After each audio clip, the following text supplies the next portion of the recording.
I really wish I hadn't read the details of the Axel Rudakabana trial. I knew that I was going to, nothing would stop me, and I did, and, well, I wish I didn't. Of course, the idea that this guy ran into a dance hall class filled with young children with a knife, intent on killing every single one of them, that in itself is messed up enough. Obviously he should get the death penalty for that alone. But there's so many more details that the media didn't report to us. There's so much more that it becomes even more clear why Keir Starmer was desperate to contain this story. All right, what do we know? What have we learned about this demonic hellspawn child called Axel Rudakabana? Well, he had a history. He had an obsession with violence. Okay, it's like he was obsessed with it. It's like he had some form of autistic psychopathy, as though him having autism was any kind of excuse or whatever, or as if he's in any way representative of autistic people as a whole. Anyway, no, he was obsessed with genocide and violence. He'd been reported to prevent at least 3 times. Nothing was done. He attacked another student at his school with a hockey stick. He once went to school with a knife. And then he came back up to school with a hockey stick. So yeah, I thought I'd get cleared up there. Whenever social services visited him in his house, he needed to have security protection with him, with the police. So even years before this genocide happened, this guy was not normal. He was like an animal. He was an animal. He was a ticking time bomb. But no, because of the fact that we collectively, we don't believe prevention is better than cure. We don't believe, we have this obsession with equality and refugees welcome because his parents came from Rwanda. And the level of evil that this hellspawn committed in late July 2024 is beyond any sense of comprehension. So you probably know, right, that he went around and stabbed all these little girls, many of whom were younger than 10 years old, young children, and he also injured some of the other adults that were on scene. But what you probably didn't know is just how many times he stabbed them. I think he stabbed B.B. King, who was only 6 years old, mind you. He stabbed her not 10 times, not 20 times, not 30, not 40, not 50. He stabbed her 122 times. Why would you even if you wanted to kill a child, which I don't presume the vast majority of people watching this channel do intend to do. I don't presume to imagine that that's a preoccupation that many of us have in our minds every now and then. Like, why would you want to kill a child?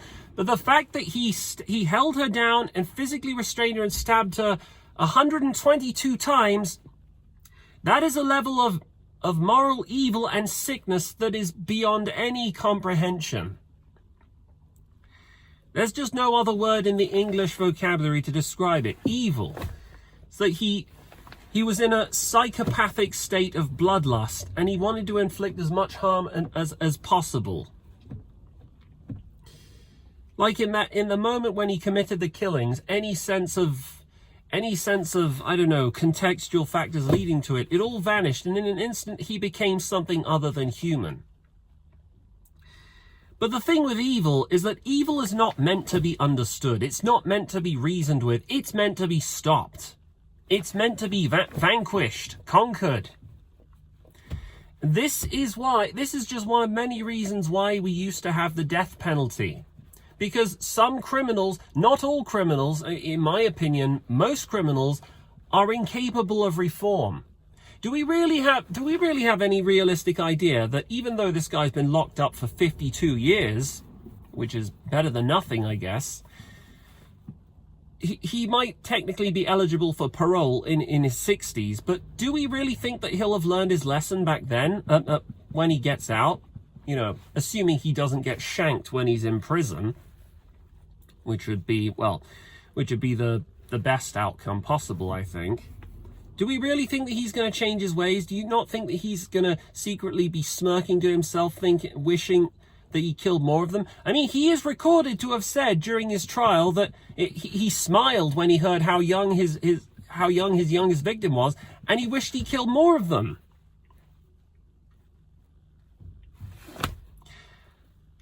I don't have any words to describe this. I'm exhausted reading the details. This is a level of evil comparable with or on par with the murder that happened on the New York subway last year. But this guy, he wasn't just detached from the crime that he committed. He enjoyed it. He's a sick little bastard. I think he targeted them precisely because he knew they were vulnerable. It's not like they could have outrun him. These were really young children. I can't even begin to imagine the level of fear and terror that must have come to them in that moment. And I don't want to, because it would set me on a despair spiral. Nothing could have protected these people. The law and the people who apply the law certainly could have prevented it. Especially when you consider, recently, a lot of people might not actually know about this because the media hasn't officially reported this, but it turns out we know that Keir Starmer himself was responsible for handling the Rudakabana family's asylum case. Yeah, you won't know about this because it's not common knowledge. However, we know from reliable sources have informed us, I think Charlie Bentley Astor wrote about this on her Substack, that back when Keir Starmer was a human rights lawyer, yeah, right, he basically granted the Rudakabana family asylum. So, in other words, the entire Southport killing massacre, it all comes straight back down to him. And when you realize, when you take that into account, it explains why Keir Starmer was so determined to stamp out and crush the riots. It explains why he revoked parliamentary privilege to talk about the killing. It explains his two-tier policing. It explains everything. It even explains why there were reporting restrictions on the trial while it was underway. You know, I wouldn't even be surprised if Keir Starmer pressured Rudakabana's defense counsel to make him plead guilty. Because originally, Axel Rudakabana didn't plead guilty. He wanted to plead not guilty, or he didn't respond to the judge when he was in the dock, when he asked him what his plea would be. And if the trial had proceeded, there are so many more facts that would have gotten out that would have incriminated Keir Starmer even more than he already was. And I don't think Keir Starmer could handle that.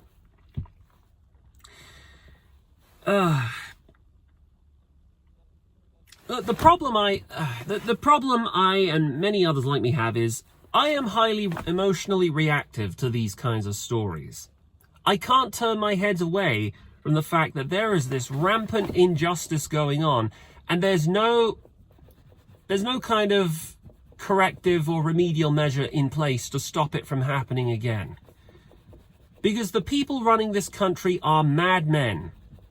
They're demented, they're evil, they're sick, they're insane. How many more Axel Rudakabanas, how many more demonic hellspawn children are there in this country waiting to attack again? Whose children are going to be snuffed out next by these maniac psychopaths? I don't give a shit about how many asylum seekers are not psychopathic killers with demon children. Get rid of all of them. We're the ones who need asylum from these criminals. Who's going to take us in? We're the real victims here, not them. And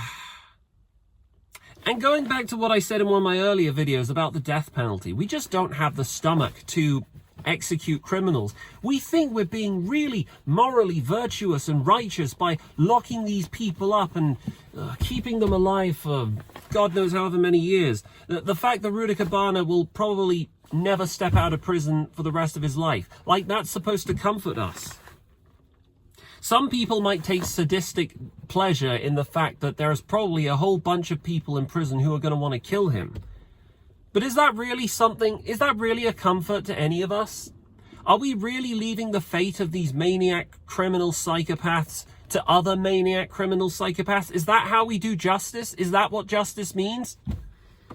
It would be over so much more quickly. It would be satisfying and it would be guaranteed. You know, we would have some measure of closure knowing that if he just did the gallows dance, hovered about in the air for a couple minutes and shat his pants, because that's what they do, and then his family got sent back to Rwanda, because fuck them. They should be put in prison as well for bringing such a demon child into the world. But no, that's not how we do things in modern Britain. In modern Britain, criminals have more rights than the rights of the victims. And that's just how things are in two-tier clown world Brit Bongland. The best I can advise you people is to not read the details of this story, because it will upset you. It will give you some kind of emotional neurological arrhythmia where you can't focus, you can't keep sane in this demented, sick world. And it's times like this where this is why I am genuinely on the fence with things like antinatalism. Is this the kind of world we want to bring children into? I'm not against, I am not a bona fide antinatalist in the sense that I don't believe that life is inherently meaningless. It doesn't have to be. But look at the state of the world we're living in now. Look at this country. We don't believe in anything. We don't believe in law and order. We don't distinguish from right and wrong.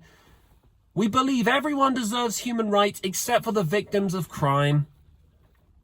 We won't enforce the death penalty because that's considered barbaric. But at the same time, we will let criminals who have no problem, no compunction with killing young children, laughing in the courtroom, smirking with it, stabbing people over 100 times.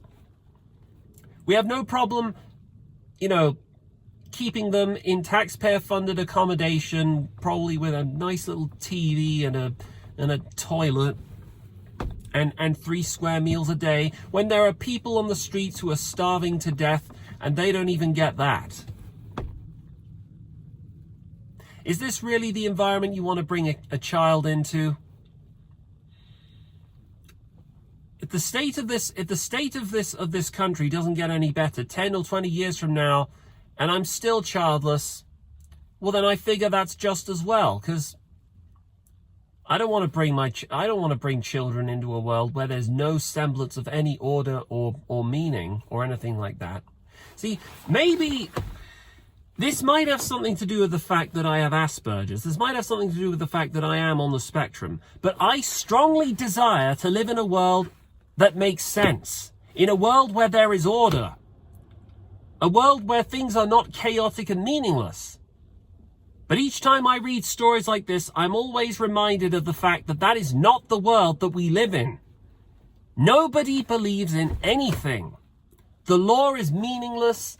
We have laws on the books that are against killing, but the laws are only as good as the people who apply and enforce the laws, and those people are not in the right. Their minds and their hearts are not in the right place. They are not on our side.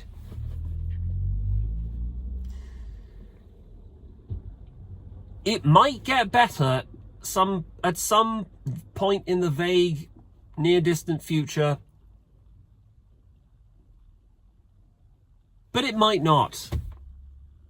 And how many years, how many more repetitions, how many more repeats of Southport do we have to endure before change arrives? It puts a bad taste. You know, in the last video, I talked about why I love Keir Starmer, because I think he's going to be the one to bring down the neoliberal world order. Well, that's the only positive spin that I can put on this kind of story. Because I feel I have a bad taste in my mouth reading this. Why do we tolerate this? Why do we not inculcate the next generation? Why is it that we as a generation of people don't have any sense of pride or honor in letting these killings go unavenged? And all those people who are in prison for saying mean, naughty things during the riots, or people like Peter Lynch who committed suicide in prison, why are they languishing away in prison for being justifiably angry at what happened to their communities? How do we tolerate this? How indeed? How do I tolerate it? Well, I don't. My only strategy, my only coping mechanism for these stories is that I read with a fervid fascination about the details of this crime. I feel intensely angry, and then over the next few days, my anger dissipates and I burn out and I lose concentration and focus, and then I focus on something else. That's what happens to me when I read these kinds of stories. And that's probably how a lot of us feel. Because there's nothing we can do. There's nothing we can do to avenge this grave injustice that's happened. There's probably fuck all else we can do about any future crime that's going to happen, because I 100% believe there's going to be another one, and the media is going to come out with the same crap saying, how did we miss these red flags? Lessons need to be learned, and so on and so forth. Just like with the Nottingham killings a few years before that, the London Bridge attack before that, and the Manchester Arena bombings before that, and the killing of Lee Rigby before that, and the what else? Oh yeah, the London Tube bombings before that, and the Lockerbie bombing before that, and the killing of Yvonne Fletcher before that, and so on and so on and so on and so on and so on.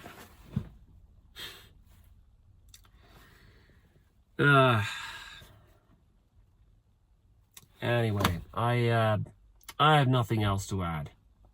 Fuck this monster. If he could just collapse and die of the flu or something, at least that would be a sign that God had had enough. At least that would be something. But no, he's going to grow old. Nothing's going to change. Nothing's going to happen to him. And that's just the way things are going to be. Anyway, you guys take care. I hope you guys are feeling better than I am right now, because fuck that. Fuck Axel Rudakabana, fuck his demon family, fuck Keir Starmer, and fuck the UK. Fuck the world. Fuck all of humanity.